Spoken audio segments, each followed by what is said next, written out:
There was a stretch between about Easter of this past year and about Halloween where almost every week somebody in our membership was saying, hey, please pray for me. This is the weekend I'm going to come into the church, or I got received to the church on Thursday night. Like there was a stretch where almost every single week there was somebody. It was like Easter year round here at the Coming Home Network.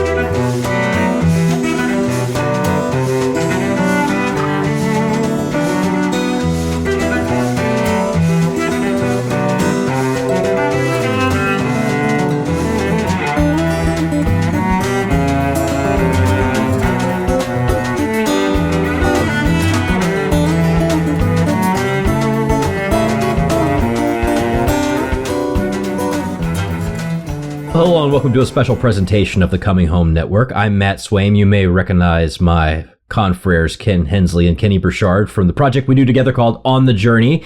I'm Director of Outreach here. Kenny is Director of Development. Ken Hensley, Director of Pastoral Care. And taking just a little break from our current series of On the Journey because here we are in this time of year where you've got all these holidays converging, one liturgical year ending, Advent beginning, and in the middle of that is Giving Tuesday. And so we wanted to give you an opportunity to let you know a little bit of a peek behind the curtain here at the Coming Home Network. So often you hear us, talking to you, but not telling you what it is that's going on behind the scenes. And since Giving Tuesday is a time when people want to know what it is that they're helping if they give, I figure we do a little bit of that today. So Ken and Kenny, are you ready to have some fun conversations? Yes. I'm ready. All right. Ready. So I figured the way that we could do this is we could just kind of go around the room and share at least one major thing or one major explanation of what the generosity of donors has allowed us to do this year at the Coming Home Network. And Hensley, since you are the one who talks directly and works directly with the pastors who reach out to us for help, I figured you could go first. So what's something cool that you've been able to be a part of this year? Well, I think that I would have to focus on our very first clergy convert conference that was held in conjunction with the St. Paul Center for Biblical Theology in Steubenville, Ohio, this past June. I work with a great number of Protestant clergy who find themselves on a journey in the direction of the Catholic Church. And so this was the most exciting thing this year, that for the first time, maybe for the first time in the history of the world, we threw a conference that is for clergy converts only. And we had somewhere between 50 and 60 clergy converts at the St. Paul Center for Biblical Theology, where we were all able to share this unique experience that we have, that is being pastors who at some point realized, I'm going to have to resign my ministry because I'm going to have to become Catholic, all together in the same room to share our stories together, to share meals together, to just hang out, to get to know each other, to listen to each other teach some. And it was especially exciting for me because many of these young men, many of them, and some young women as well, who have been very affected by the teaching that we do here at the Coming Home Network, our On the Journey show, but also by the teaching and the books of men like Dr. Scott Hahn and Dr. John Bergsma, got a chance to, in a small, close, intimate environment, really, to meet these men and to just hang out and become friends.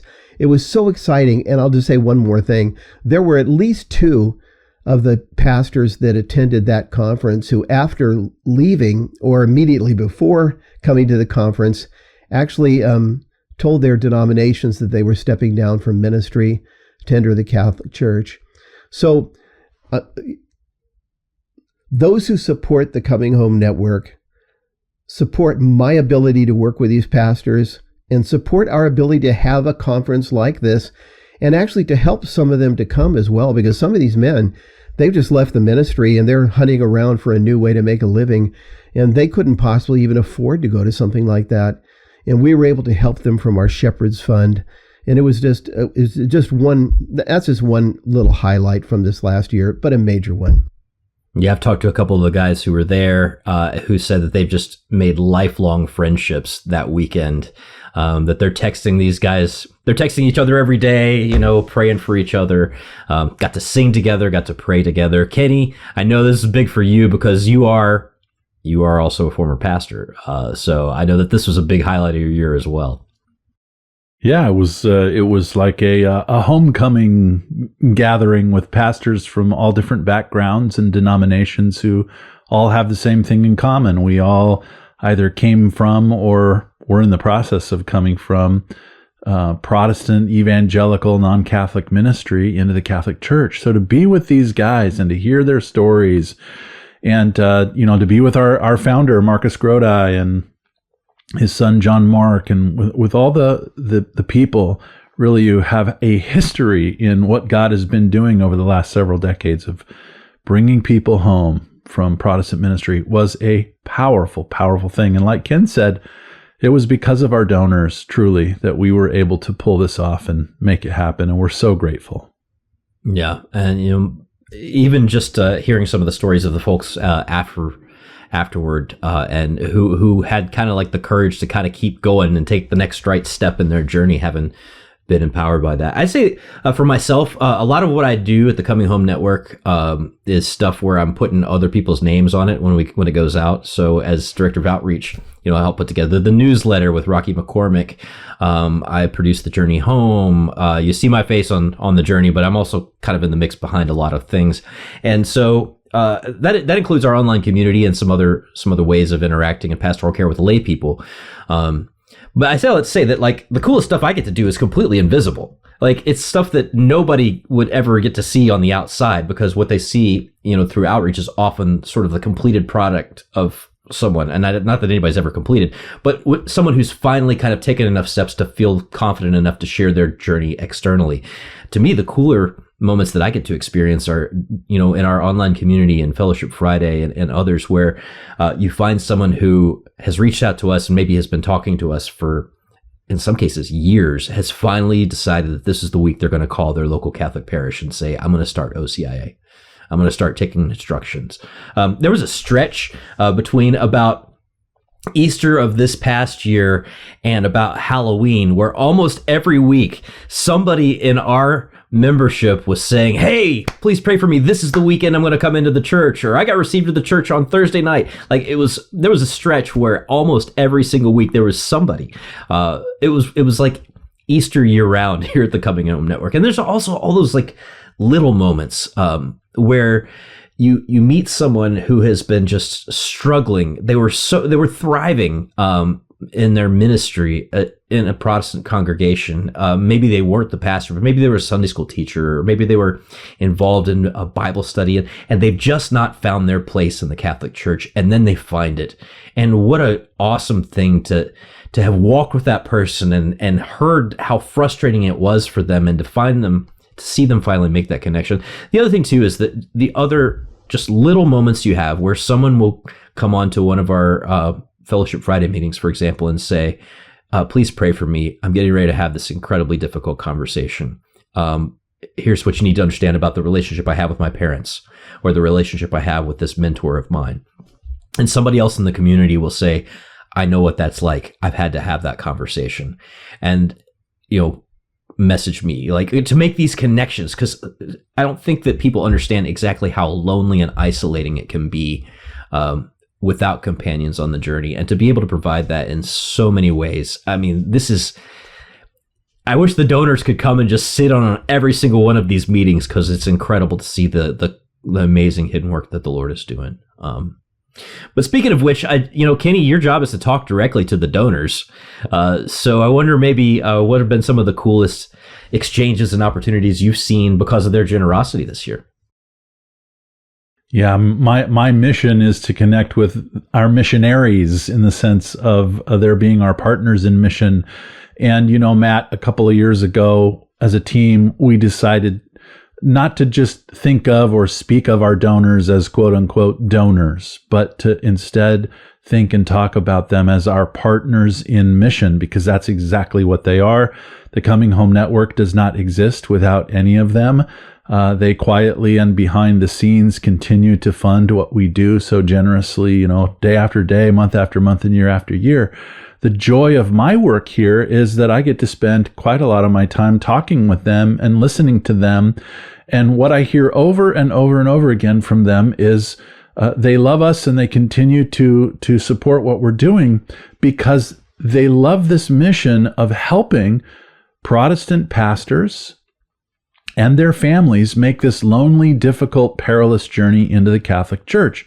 And as you said when we jumped on here, we all three on the screen have made that journey, but two of us coming from pastoral ministry in different contexts, and it is very difficult. And our donors just believe in this. There is an energy in them. There is a passion in them about, let's find the next Scott Hahn. Let's find the next Marcus Grodi. Let's find the next convert who's going to do something incredible for the Catholic Church. And so I get to hear their heart and I get to thank them in person because, guys, I don't just work for the Coming Home Network. I am a recipient of the blessing and the goodness and the mission of this apostolate. And Ken Hensley, the guy that walked with me and worked with me for those months that I was discerning. And so it's just a wonderful thing to be able to pair up the generosity of the partner in mission with the recipient, that pastor or that layperson who's thinking about becoming Catholic, and seeing the magic happen in those conversations and in those relationships. So from my heart, guys, I just want to say to everybody watching how thankful we are for all of you and how encouraged we are that you get behind our work and support what we do. Thank you. Yes. And, not just finding those next Scott Hans and Marcus Grodis and John Bergsmas and the like, but finding that next hospice chaplain who helps a person, move from this world to the next, finding a person who used all their pastoral skills in a pulpit and is now using it, changing lives as a Catholic high school theology teacher, right? Like all these cool, hidden and amazing ways that these men and women are using their talents, going on to continuing education, being plugged in to parishes, doing incredible things. It's an extraordinary gift. But Hensley, anything that you wanted to put out there before we wrap things up today to encourage people to be generous on Giving Tuesday and as the end of the year approaches? I think I would just add that I feel like I've had not countless, but I feel like I've had many experiences, even just this year, of meeting a young Protestant minister who just so impressed me. Some of these guys just with advanced degrees who are just so bright and they're so zealous and they're so filled with love for Christ and a desire to minister, and to watch them go through the process and enter the Catholic Church. And I'm an old guy now, so I sit back. I mean, in fact, I was on the Journey Home program, I think the second year of its existence in 1997. So I'm an old guy now, but to sit back and to see the zeal that some of these young men have and women, to see the knowledge that they have. And I sit back and I think, I just wonder what they're going to do. I wonder what the future is going to hold, what ripples they are going to, they're going to cause in the fabric of the universe, really, because they have come into the church. And we exist to do that. And our donors, and none of it would be possible without our donors. I would not be able to do the work that I do. I would not be able to talk to them, help them, give them resources. And they all say that without the Coming Home Network, they don't know if they ever would have made the journey. So it's just it's an unbelievable privilege. We said this before too. Not just what are these people going to do? What are their kids going to do? What are their grandkids going to do? You just brought a whole family and their successive generations into the church. In Ken's case, 12 grandbabies who are now Catholic, right? This is just an incredible thing that you get to be a part of, a legacy, a generational ministry, and our little moment in time that we get a chance to participate in it is just an incredible privilege. And I would just encourage our listeners right now, our donors, those viewers, to go to CHNetwork.org/Giving Tuesday and make a gift, maybe a one-time gift for Giving Tuesday for the end of the year, or maybe consider signing up for our Compass program and become a partner in mission who supports us with regular gifts throughout the year. That helps us to be able to plan for all kinds of things and be able to do everything that we need to help these men and women when they come to us from every background you can possibly imagine, looking for support on their journey of faith. And we get to walk with them because of your support. So thank you so much. Ken and Kenny, thank you as always. We'll catch you again next time around. Okay, thank you.